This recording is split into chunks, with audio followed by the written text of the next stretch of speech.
The sound-based feint plan succeeded flawlessly, opening a deadly gap for Jean to approach the monster. However, a terrifying realization struck him. The monster's flesh was so hard that even a powerful attack would struggle to penetrate it. All those around held their breath, bewildered, unable to comprehend Jin's intention. Chang Yinjin was eager to rush in and help, but seeing Jean still standing firm, she reluctantly held back. With his sharp observational skills, Jean quickly analyzed the situation. He decisively took out a pair of scissors and pried open the monster's tightly shut eyes to examine them. Its pupils instantly turned crimson, and an ear-piercing roar of pain echoed as the monster clutched its eyes. Seizing this opening, Jean took a stance and pushed the giant body down with concentrated force. Chang Yinjin froze, unable to believe what she had just witnessed. Without hesitation, Jean maintained his sharp focus, discovering the monster's sole weakness lay deep inside its mouth.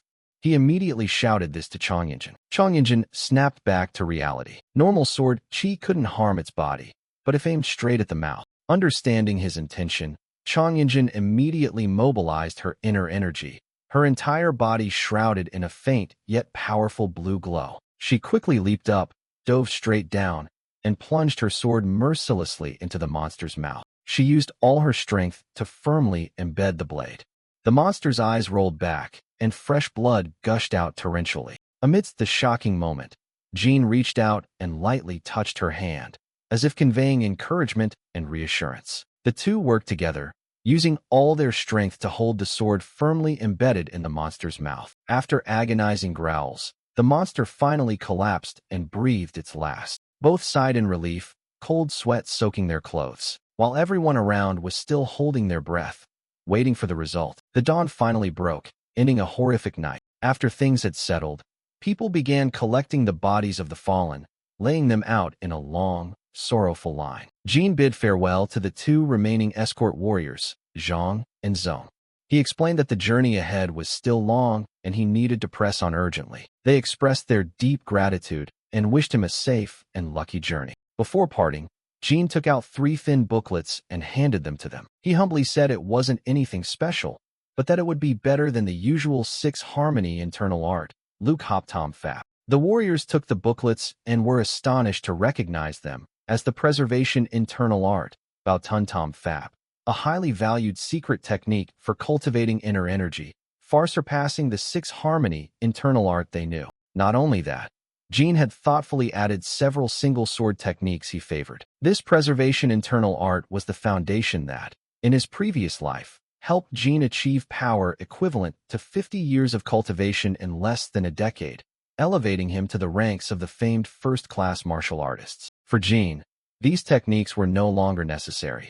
He wanted to share them with the new friends who had gone through life and death struggles with him. They were embarrassed, not daring to accept such a priceless gift. Jean smiled sincerely, affirming that their shared fight and protection of lives had made them true friends. The escorts were deeply moved and grateful. They promised to strive in their cultivation so that one day they could meet Jean again as first-class martial artists and drink to celebrate their victories together. Wasting no time, Jean quickly continued his journey of training and running, determined to shorten the time it took to reach the front line as much as possible. After parting ways, Jean continued his journey with Chang Yinjin. She surprisingly called him an odd person, as she had never seen a martial artist so willing to give a precious secret technique to outsiders. Jean merely smiled, explaining that it was not his family's secret. He then warned Chang Yinjin about the deadly dangers at the front line, where there were countless monsters against which even normal sword chi was useless. However,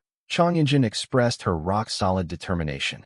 She had thought it through and felt that going to the front line was the right thing to do. She realized that if the place was swarming with monsters, it meant there were brave people shedding blood to protect the peace for everyone. She would feel ashamed of herself if she returned home. Chang Yinjin asserted that she didn't learn martial arts to live an easy life, and her father always taught her to face everything with her head held high. She decisively challenged Jean. Did he see her as a young maiden or a true martial artist? Jean recognized the absolute sincerity and firmness in her words. He blamed himself for underestimating an upright martial artist like Chang Yinjin and treating her like a naive girl. Jean formally bowed and offered a deep apology for misjudging her will and conviction. Chang Yinjin happily accepted, laughing and saying that he was a person who knew how to admit mistakes. Jean and Chang Yinjin continued their journey, entering the outskirts of the Yunnan demonic realm frontline. There, members of the evil organization Seven Calamities, double sides, were attacking local residents. They threatened a young man and kidnapped the girl accompanying him. The leader wielding the scythe was named G-Mac. He mocked them, uttering vulgar threats. The second one pressed his sharp scythe blade against the girl's neck, threatening to humiliate her and harm the young man. While threatening them, one of the group suddenly noticed a red signal flare had been shot into the sky. He immediately warned his comrades that they were about to face big trouble. As expected, a group of reinforcing martial artists appeared. A female martial artist acting as commander immediately ordered her comrades into a defensive formation. The Seven Calamities, double-sized group was unfazed. They leaped down, scythes in hand, to attack, intending to capture another woman before retreating. The reinforcement martial artists quickly confronted them. Their powerful blue sword chi attacks forced the scythe wielders to defend strenuously. G-Mac and Gu Yojil were forced to abandon their initial target and turned to confront the newly arrived force. G-Mac unleashed a powerful scythe strike, but it was blocked by a female martial artist with her sword. Despite the reinforcements, the bandits resisted stubbornly. G-Mac continuously mocked his opponents, making the fight even more intense. After a period of fighting, both sides were depleted of energy and unable to determine a victor. Just then, a tall figure with an overwhelming presence suddenly appeared, swooping down from the sky. It was none other than Ma Yugium, captain of the Flying Dragon 13 Corps' 4th Division, an elite force of the Martial Alliance. The appearance of Ma Yugium, alias Eagle Devil Dangang, immediately boosted the morale of the martial artists. The bandits began to panic, but G-Mac tried to reassure his comrades, telling them to focus on the others and leave Ma Yugium to him. G-Mac was the first to charge in, unleashing a fierce scythe strike. Ma Yugium gracefully flew up to dodge. G-Mac channeled his energy, spinning to create attacking purple energy streams. But Ma Yugium still dodged lightly, even pointing his sword directly at him. The massive difference in skill level made G-Mac gradually feel fear. G-Mac's scythe blade was knocked away, and his entire body collapsed under Ma Yugium's decisive attack. As soon as G-Mac fell, another bandit frantically noticed one more figure approaching. A woman with a powerful aura and sword technique suddenly appeared on a treetop. It was Eastern Sword, Merchant Sword Hegun, a powerful and mysterious figure, but she seemed to have no intention of joining the fight. G-Mac struggled to get up. Ma Yugium did not waste a second. He continuously launched fierce attacks. G-Mac could only focus all his inner energy to counter each sword strike, with no chance to counterattack, barely managing to defend himself. Recognizing the difficult situation, G-Mac ordered his comrades to take the girl and leave, while he stayed behind to hold off the opponent. Meanwhile, Hegun's beautiful and mysterious appearance attracted the bandits. They swooped in, intending to capture her. Hegun merely looked at them with a scornful gaze, and then turned and fled. The bandits quickly chased after her, but midway, the bandit holding the kidnapped girl was ambushed. A young man dashed out, easily snatching the girl back. This person was the deputy squad leader of the reinforcement group. He immediately released the girl's pressure points to restore her energy flow. Not only did they fail to capture Hegun, but they also lost the hostage. The bandits realized in horror that this was a pre-laid trap. The bandits were terrified to see that not just a few people, but many other martial artists were appearing, forming a solid encirclement. The female commander of the ambush group scoffed at their slowness, then brandished her sword and fiercely charged to attack. Amidst the chaotic fighting, one bandit frantically shouted for his comrades to look up at the sky. Another authoritative figure appeared. Feng Yang, captain of the Flying Dragon Corps' 13th Division. With a cold gaze, Feng Yang drew his sword, unleashing a massive pink sword chi, which crushed the ground and struck fear into the bandits as they recognized his identity. Furthermore, another figure appeared with a lazy demeanor, yet concealing extreme danger. He leaped down from a tree, grumbling, "I was having a beautiful dream, but you guys woke me up." His sword strikes were so fast the bandits couldn't even see them. Han Jiasung, captain of the 1st Division, alias Azure Wind Sword Dragon, quickly demonstrated his mastery with wind-swift sword moves, completely overwhelming his opponents, with fresh blood splattering everywhere. The appearance of a host of top masters terrified the bandits. Recognizing the overwhelming disparity in forces, the leader G-Mac knew staying meant certain death. He shouted, "Run, brothers! Damn it, I won't forget this grudge." The righteous martial artists, led by the female swordswoman commander, had no intention of letting them go. She chased after them, uttering a cold threat. "Where do you think you're going? You will die here." In his desperate escape, G-Mac was still pursued and took a full slash to the shoulder, blood pouring out profusely. Clutching his wound, he weakly threatened, "Just you wait, you brat," before escaping into the deep forest with his remaining men. The joy of victory was quickly extinguished when the team discovered the body of a fallen comrade. A member cried out in agony beside the body of the fallen warrior Zhonglang. Ma Yugiam, captain of the 4th Division, was furious at this sacrifice. He rushed over, grabbed Seol Peng's collar, the one who led the troops late, and shouted fiercely, blaming Seol Peng's delay for their failure to wipe out all the enemies and for their casualties. He berated Seol Peng as an irresponsible bastard and claimed that someone of his low origin didn't deserve to be a squad leader. Seol Peng bowed his head in apology, explaining that his team had also been ambushed by the spider spirit, a cunning demon that sucks vital essence to increase its power. He explained that this demon gets stronger the longer it's left, forcing them to destroy it immediately upon discovery, which was the main reason his team was late. A female deputy commander immediately intervened. She strictly demanded that Ma Yugiam stop and apologize to Seol Peng, stressing that Seol Peng's team also suffered heavy losses and he just lost one of his men. Faced with his subordinate's firm stance and realizing his own hot temper, Ma Yugiam changed his attitude, but merely turned and walked away without apologizing. The female deputy was disgruntled, but Seol Peng put out his hand to stop her. Seol Peng showed understanding, as he also just lost a member of his own team. Despite the humiliation, Seol Peng maintained a gentle attitude. He gave a wry smile and reassured the female deputy commander that he was fine and she didn't need to worry or make a big deal of it. But Hegun was not satisfied with this attitude. She frankly scolded Seol Peng, pointing out that his weakness and passivity were what allowed Ma Yugiam to disrespect and overpower him. She warned, "If you continue to act so foolishly, the ones who suffer will be your own team members." Seol Peng could only scratch his head and smile awkwardly. Han Jiasong, captain of the 1st Division, changed the topic, shifting attention to the new batch of recruits arriving today. Jiasong hoped the newcomers could survive for a while, and one of the promising recruits was none other than the protagonist Jin. Jin and Chongyinjin arrived at the 2nd headquarters of the 13th Corps at the Yunnan front line. They were led into a waiting room to wait for the deputy commander. Jin observed, noticing that besides him and Chongyinjin, there was only one other petite pink-haired girl also waiting. This scene seemed unchanged from the past. Chongyinjin anxiously asked Jin about a rumor. "I heard the average age of the 13th Corps is the youngest among all the Corps. Could it be that all the experienced martial artists have already died in battle?" Jin confirmed that was true. Deep down, he recalled his past life. The 13th Corps was indeed full of very young faces. The only middle-aged men who survived in this corps were the captain and the deputy captain. Chongyinjin suddenly worried.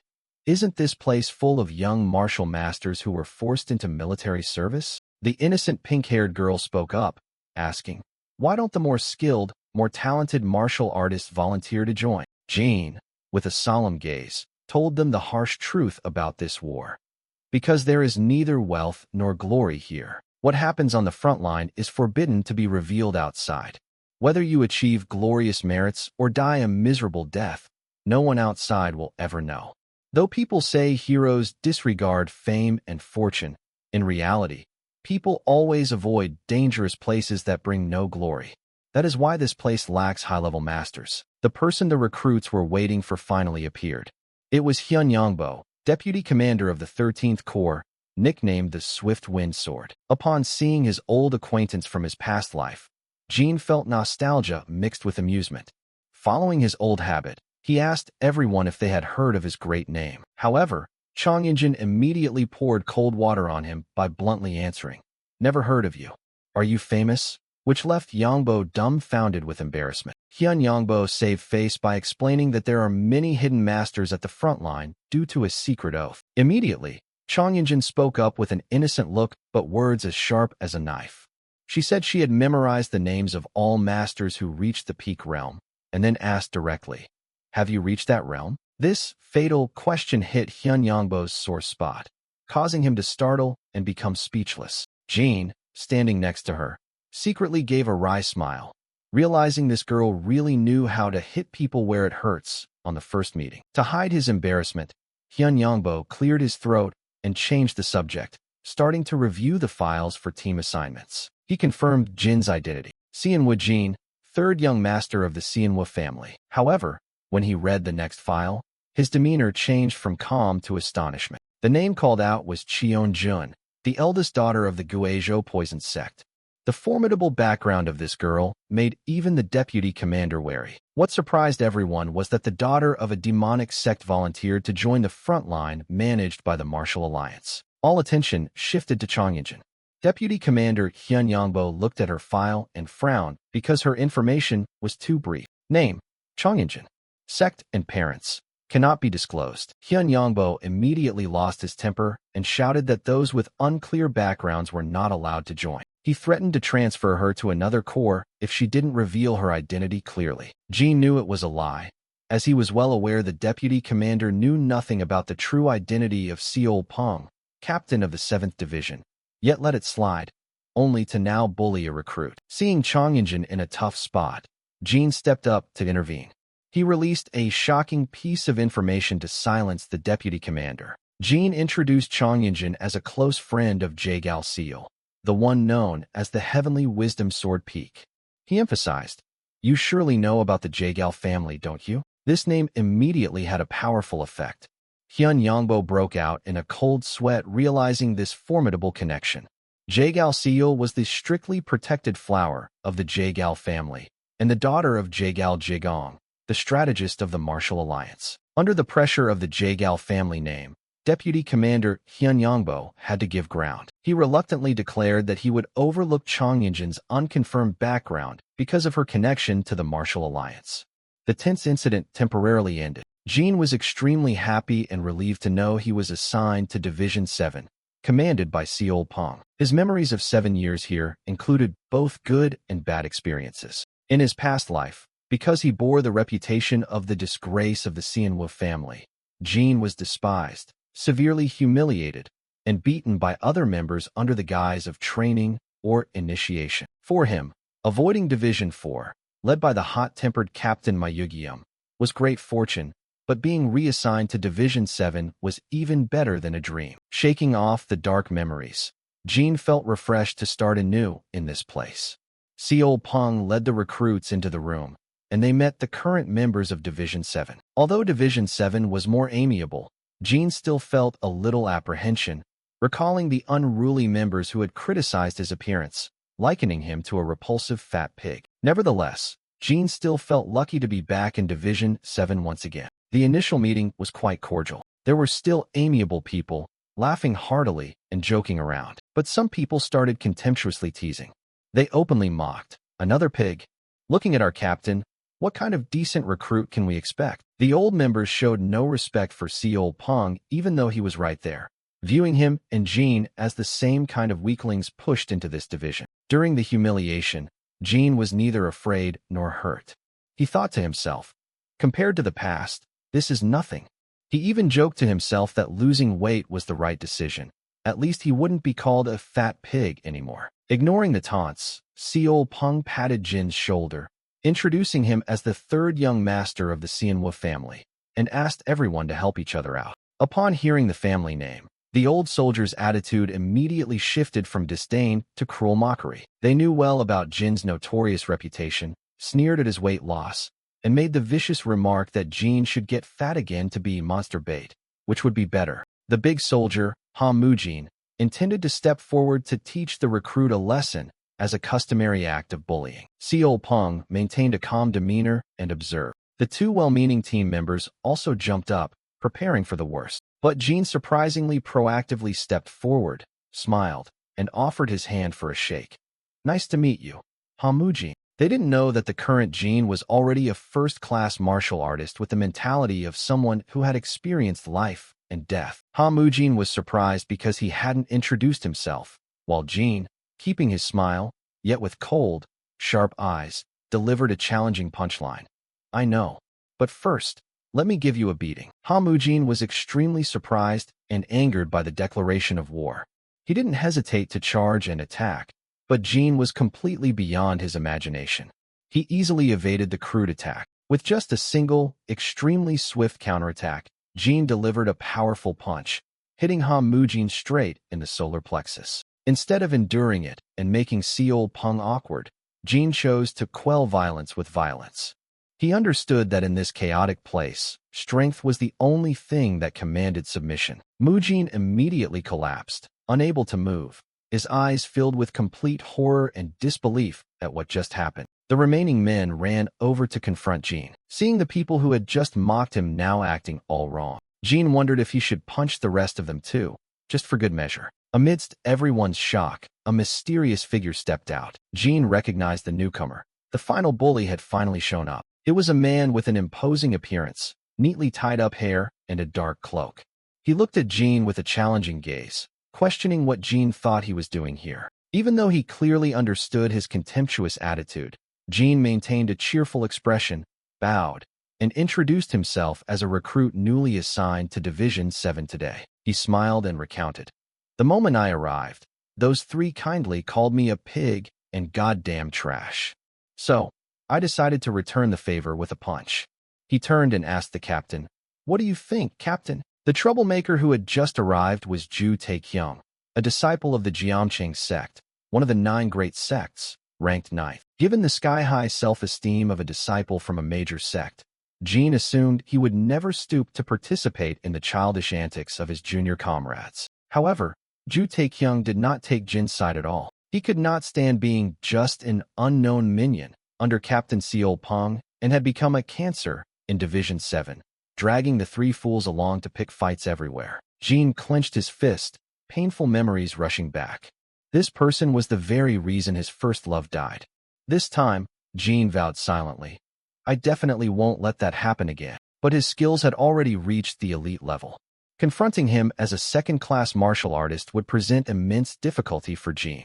Internally, Jin was calculating meticulously. Captain Seol Pung spoke up, introducing the 2 female squad members and suggesting everyone have dinner together to get acquainted. In response to the captain's goodwill, Ju Taekyung scowled, intending to leave without answering. Seeing this unpleasant bastard turn his back, Jin acted. He feigned innocence to provoke him. Jin straight up asked if he was the sword fly, Kim Phi, a derogatory term meaning insect, of Jiamcheng. The word fly here implied an insect, a heavy insult to the pride of a major sect disciple. This statement made Ju Taekyung immediately halt. He angrily turned back, questioning Jin's true intention. Jin put on a defiant face, smiling broadly. Sword fly of Jiamcheng. Isn't that your nickname, sir?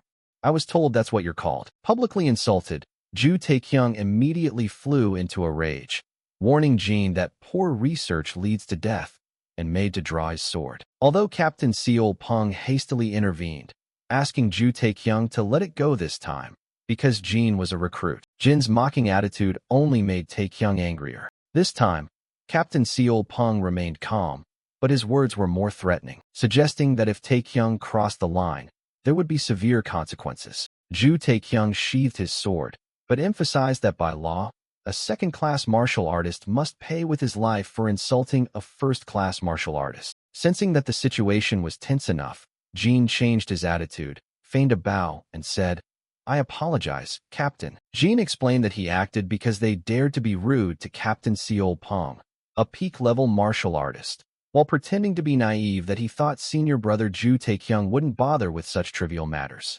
These words made Ju Taekyung even more furious. The other comrades burst out laughing at the remark. It seemed the new recruit had entertained them. Jin exploited this disdain to further provoke Taekyung, shifting attention from the captain to himself. Jin laughed loudly, asserting, Senior brother Ju Taekyung will never catch up to the captain, and declared he will surpass him in just a month or 2. This challenge had pushed Ju Taekyung to his limit. With burning eyes, he gritted out every word of his threat. Jean seized this opportunity to formally establish an agreement. He proposed a life-and-death pact. In 3 months, they would fight each other, and the price would be their lives. But Jean wasn't interested in his life. The condition he set for winning was that Taekyung must treat Jean as his senior brother. Ju Taekyung gritted his teeth and accepted the challenge. And before huffily walking away, he didn't forget to threaten that he would make Jean pay for this challenge. The 3 beaten comrades hastily scrambled after him. The 2 remaining comrades smiled and welcomed Jean, showing satisfaction with what he had done. One cheerfully patted Jin's shoulder, saying he had started admiring Jean from the moment they met and wanted them to cooperate. This person was Bai Saiyong, a disciple of the Baizhongman, a sect that was destroyed by the Supreme Emperor's blood sect. It was no wonder he was so happy, as Jean had just retaliated against Ju Taekyung, who had deep connections to that sect. The big comrade behind him, named Baizhongwan, also stepped up, showing his delight and wanting to get closer to Jean. Jean smiled. These people were all his friends from his past life, Saiyong and Baizhongwan. To actually meet them again in this life, alive and standing by his side. This time, he swore, "I will not let them die." Captain Seol Peng turned to Jean, expressing concern about the challenge because Ju Taekyung was not someone to be taken lightly. Jean remained calm, smilingly replied that he was ready for the training, and hoped everyone would train him as hard as possible. Furthermore, Jean wanted them to address each other more intimately. Due to Jin's attitude, Captain Seol Peng agreed, promising to train him properly and only stop when Jean begged to die. Hearing this, the other comrades, including Bai Saiyong, were astonished and warned Jean that he was only saying that because he hadn't experienced the captain's training. They believed that regime was only for peak-level martial artists, and people like them couldn't endure it. Jean replied with a beaming smile. In his past life, he had experienced that feeling, and this time he wanted to drag these comrades along to taste it too. He laughed and told Bai Saiyong that he didn't seem as confident as he looked. This very provocation awakened the self-esteem within Bai Saiyong. He immediately agreed to join the training with Jean. Bai Zhongwan also laughed heartily and wanted to join. But his dream was to crush the heretics by cultivating the ultimate physique, so he didn't want to waste time on other exercises. Jean showed great interest and admiration, suggesting he wanted to learn a few body cultivation exercises from him. Bai Zhongwan seemed surprised by this offer. Captain Seol Peng laughed loudly.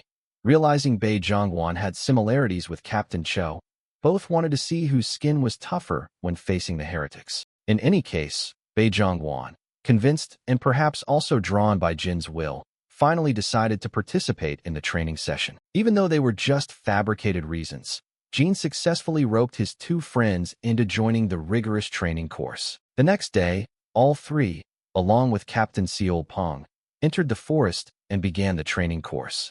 The first exercise was long-distance running in the woods. Bai Saiyong confidently stated that the training was nothing, as he was a disciple of Bai Zhongman. In his heart, Jean also thought these basic training exercises were a piece of cake. After thinking that, Jean excitedly announced to everyone that he would go ahead. But just a second later, Jean slipped and fell flat on his face. Bai Zhongwan, standing on a tree branch, worriedly asked after him. And Jean realized the harsh truth. After his initial weight loss, he was only now truly starting to train. Time passed. A month later, the training intensity had clearly drained everyone's strength. Unlike his initial confidence, Bai Saiyong was exhaustedly clinging to every branch, his face looking as though he was about to faint. Bai Saiyong's mind began to vaguely remember. After fleeing from his sect and living in fear at the front line, Bai Saiyong met the successor of a Jiamcheng sect in the same division. Bai Saiyong didn't expect much when revealing his origin, but he thought the other person would at least feel remorse for those caught in the tragedy. However, the other person scornfully asked, "So what? Your sect elders died because they were too greedy. Are you proud of that or something?" Heavily insulted, Bai Saiyong finally lost his mind and charged to attack, but the result was clear. As a mere second-class martial artist, it was difficult for him to receive an apology from a first-class swordsman like Ju Taekyung. His life after that day was no different. At the second-class level, he couldn't even defeat a single demon, let alone Ju Taekyung. He realized that his Sect's inner energy cultivation method had been lost, and without the proper method, he would not be able to reach first class. Everything was unfair, and he was helpless. but he hated being pitted for being weak more than death itself. Then one day, while he was drifting aimlessly, a madman joined Division 7. Bai Saiyang felt satisfied by Jin's seemingly crazy behavior for daring to confront Zhu Taikyung on the very first day, despite being just a second-class martial artist with an unathletic physique. That was why Bai Saiyang pretended to be provoked by Jin and joined the training. However, the very next day, he realized he had done a truly foolish thing by participating in this high-intensity training. He lay struggling, panting. "Damn it, I can't breathe," he regretted. "If only I didn't have to go through this hell." Bai Saiyang, who thought he was second to none in Qigong, lightness skill, was struggling intensely. For the entire month, all he could do was just try to follow the captain, Seolpong. But for the whole month, he had never managed to do that. Though out of breath, he could not give up, even if it killed him. Bai Saiyang was surprised to see Jin happily and swiftly passing him. The chubby young man before was now significantly leaner. Responding to Jin's teasing smugness, Bai Saiyang was determined not to lose. That bastard was at the same second-class level, and he was even carrying more weight than himself. Just 3 days after starting the training, Jin had to plead with Bai Saiyang to learn movement techniques, as he had never learned them before. That guy negotiated with Bai Saiyang that he wanted to learn the weight reduction secret technique from him. In exchange, he made a tempting offer. He would teach Bai Saiyang an inner energy cultivation method. Moreover, he was the first person who valued the weight reduction secret technique that much. Bai Saiyang could not lose to that bastard. After the morning run and energy circulation, came the weapon training part. After the meal, the 3 male comrades began their external cultivation exercises to strengthen their physique and muscles. In the evening, the squad members would take turns sparring with each other, and the next day, they repeated this. Although a month had passed, everyone's physical state was always exhausted after the running exercise. Today, Jin arrived later than usual, but he explained that it was because he had added more weight, thus reducing his speed. Jin laughed and scratched his head, admitting that his training process was still lacking, and a woman didn't forget to encourage him. "Training is about being better today than yesterday, and your change has been astonishing." But Jin still humbly smiled, saying that compared to the captain, he was still just a grain of sand in the desert. This woman was Jin's first love in his past life, Miss Nasiu, the girl who gently embraced Jin when he was bullied and called a pig. Back then, he harbored unrequited love for her, unable to express his feelings, and also unable to prevent her death. But now things were different. Everything was going smoothly. Could it be due to the guidance of many people? All the members of the division were immersed in their training. Perhaps due to the competitive spirit, Cheon Soyan surprised everyone by announcing that she wanted to participate in the external cultivation training. Jin was cultivating Hanwon Yuguk and Kyeonmu 13 swords. He noticed that his growth rate far surpassed that of his past life. Bai Saiyang learned the Kwaisim beep from Jin, which helped him progress leaps and bounds. Bei Zhongwan was also learning the cultivation method of an indestructible Vajra sect, a sect aspiring to achieve true indestructibility. Although Jin admitted that this sect did not actually exist, and he only passed on the Shaolin Zhu Jiahan internal art, adding a bit of flowery language for motivation. Unlike his previous life, Bei Zhongwan was no longer solely obsessed with external cultivation. 2 months had passed since Jin was assigned to Division 7. Jin realized that, according to his memory, a major event would soon occur. Jin recalled that in his previous life, around this time, the Bai Ryong unit suffered an unprecedented disaster. About 50 Ganji Wi, a type of demon/ghost, suddenly surged in like a tsunami. The Bai Ryong unit, used to dealing with a maximum of 5 or 6 Ganji Wi at a time, suffered a tragedy where one squad was almost entirely wiped out. Although the exact cause was unknown, that event became the turning point that rapidly worsened the situation on the front line. Jin clearly saw the impending disaster. However, with his current status in martial arts, Jin could not warn anyone about the future, nor could he properly prepare himself.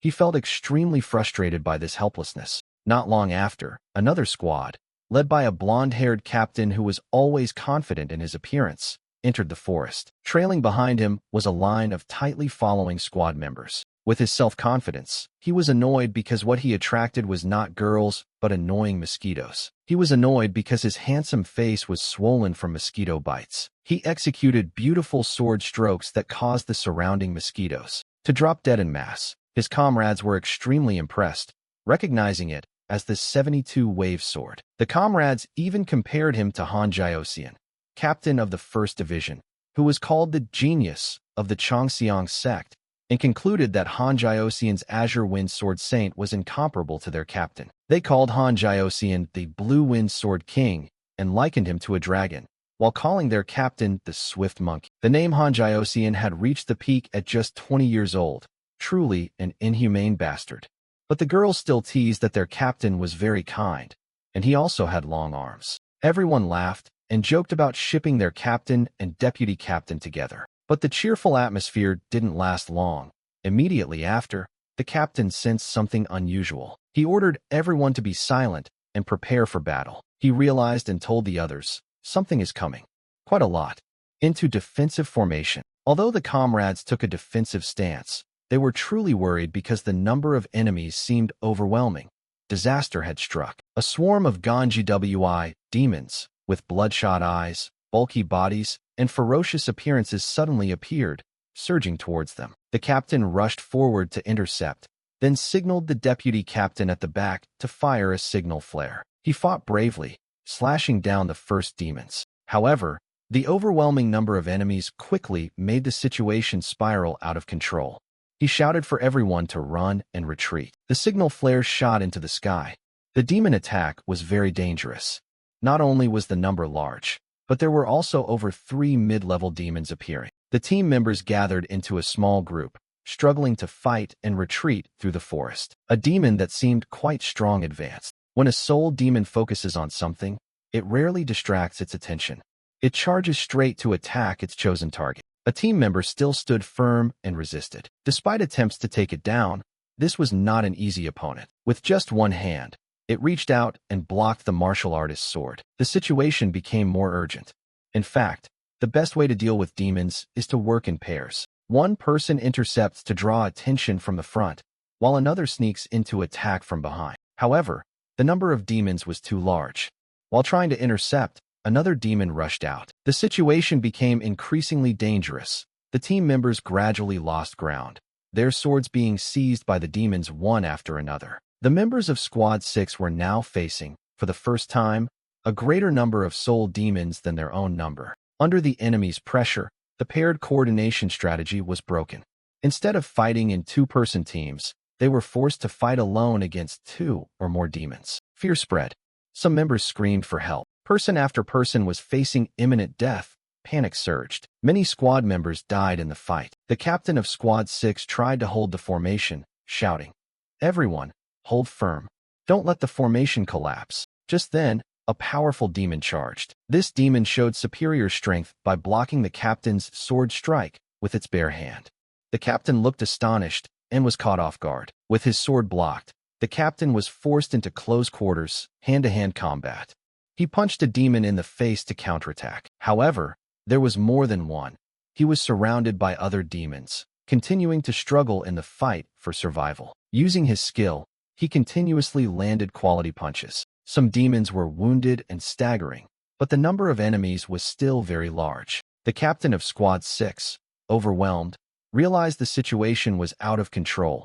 The enemy numbers are too many to handle. He was determined to. I must find a way to create and open it. Just as the captain of Squad 6 was desperately trying to forge a bloody path, 2 members of Squad 7 appeared. While the girls of Squad 6 were surrounded by a large number of demons, Jean rushed in and kicked a demon away, sending it flying. The girls of Squad 6 were also surprised by this appearance. Before them were Jean and Bei Zhongwan, filled with fierce fighting spirit. They split up to deal with the swarming demons. Bei Zhongwan used his extremely powerful external body cultivation to attack and brutally strike down the Ganji Wi, creating a breach in the enemy formation. Bei Zhongwan continued to charge into direct combat with the Ganji Wi. He laughed loudly, saying, "Too light. They're too light," showing that his muscle strength and external cultivation had advanced tremendously, making the ferocious Ganji Wi seem weak. The captain of Squad 6 was stunned to see the appearance of Squad 7, and especially the confidence and strength of Bei Zhongwan and Jing. He immediately recognized the advantage Squad 7 brought. Thanks to them, the retreat path is open. The captain of Squad 6, named One Chong Wan, instantly seized the opportunity, shouting to the remaining members, "Retreat! Run at maximum speed." He thought that the Squad 7 members should also retreat because the number of demons was still too high. But contrary to his worry, Jean stepped out, smiled, and proposed that he had a plan. Jean shouted to Bai Saiyong that it's your turn now. Bai Saiyong, from a hidden spot, began to use a knife to cut his palm. His blood started to attract the charging demons. With his agile Qinggong, Bai Saiyong began to run away as bait, trying to draw away as many mid-level demons as possible. While running, he incessantly cursed that bastard Jean for making him do this crazy thing. The mid-level demons had been lured away, and with his Qinggong mastery, Bai Saiyong would not be easily caught. Jean said, "The other captains will arrive soon. Currently, we have Chongyinjin who can handle the sword energy. If Squad 6 captain helps, we can take down a few first." Agreeing to the plan, Squad 6 captain led the charge against the remaining demons. They quickly rushed forward to take care of the remnants of the demon swarm. And in another clearing, the other group of captains also successfully eliminated a swarm of demons, their bodies lying scattered and piled up. Because Jean knew about this tragedy beforehand, all he could do was encourage those around him to train with all their might. The demons were gradually all eliminated. The captains and deputy captains also arrived one after another to help. And the one who lured the demons away also completed his task excellently. Since the moment he was reborn, he had been diligent every day. And today, those efforts paid off. The small things he did saved his comrades. Now, Captain One Chong One smiled brightly, whereas in the previous life, he was the only survivor. They were able to minimize casualties as much as possible. A few days later, Division 7 resumed their arduous training journey. Bai Saiyong complained, "Ugh, even my clothes now stink of medicine." Anyone practicing external cultivation had to use this type of ointment. Jean also sympathetically commented that it was no surprise no one wanted to use this awful ointment. But what happened next was the real problem. In the past few days, quite a few people had come to watch their physical training session. After hearing that Zhongguan and Jean used muscle power to defeat demons, people began to view external cultivation in a new light, instead of relying solely on internal cultivation. However, when some tried to join the training, they soon gave up and left, and only one person crossed that barrier. But because the smell of that ointment was too terrible, Squad 6 captain was quickly blocked by other members from getting close. Jean also felt that not everyone could tolerate the medicine. From a distance, a group of people walked past. Everyone marveled at the leader, Miss Day. With extremely beautiful looks, coupled with talent and charisma, she greatly attracted all eyes.